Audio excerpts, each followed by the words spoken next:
राष्ट्रपति महोदया के भाषण पर चर्चा करने के लिए, अभिभाषण पर चर्चा करने के लिए यहां खड़ा हुआ।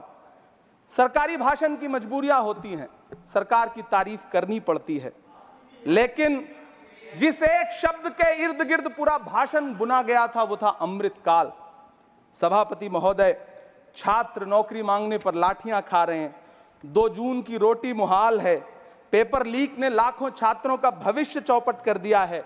और देश को बताया जा रहा है कि अमृतकाल आया है। कभी कभी मेरा मन करता है कि मणिपुर में निर्वस्त्र करके घुमाई गई बेटियों से पूछूं कि अमृतकाल आया है या नहीं आया है। कभी कभी मेरा मन करता है सभापति महोदय कि देश के लिए ओलंपिक लाने वाली बेटियां जो इसी जंतर मंतर पर घसीटी गई, उनसे पूछूं कि अमृतकाल आया है कि नहीं आया है। कभी कभी मेरा मन करता है कि रात के 2 बजे बिना परिवार की मर्जी के हाथरस में जलाई गई उस दलित बिटिया जो बलात्कृत थी, उसको स्वर्ग में संदेशा भेजूं और उससे पूछूं कि आया हुआ अमृतकाल तुम्हें दिख रहा है या नहीं दिख रहा है। कभी कभी मन करता है कि मैं बिल्किस बानो से पूछूं कि देश में आया हुआ अमृतकाल तुम्हें नजर आ रहा है या नहीं आ रहा है। सभापति महोदय,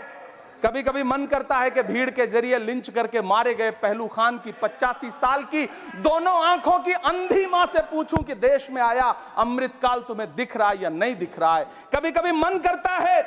कि ईद के कपड़े खरीद कर लौट रहे 17 साल के हाफिज जुनैद से पूछूं, जिसे बल्लभगढ़ में ट्रेन में लिंच करके मार दिया गया, कि अमृतकाल आया है या नहीं आया है। कभी कभी मन करता है नजीब की मां से पूछूं, कभी कभी मन करता है कि तबरेज अंसारी की विधवा से पूछूं, कभी कभी मन करता है कि सहारनपुर के उन 3 बच्चों से पूछूं जिन्हें छत्तीसगढ़ में लिंच करके मार दिया गया। सभापति महोदय, कभी कभी मन करता है कि मैं गुजरात के चिखोदरा में क्रिकेट मैदान में लिंच करके मार दिए गए सलमान बोहरा के परिवार से पूछूं कि अमृतकाल आया है या नहीं आया है। कभी कभी मन करता है कि मैं अलीगढ़ के औरंगजेब उर्फ फरीद से पूछूं, जिसे लिंच करके मार दिया गया और बाद में उसी मृतक के ऊपर डकैती का मुकदमा कायम किया गया। सभापति महोदय,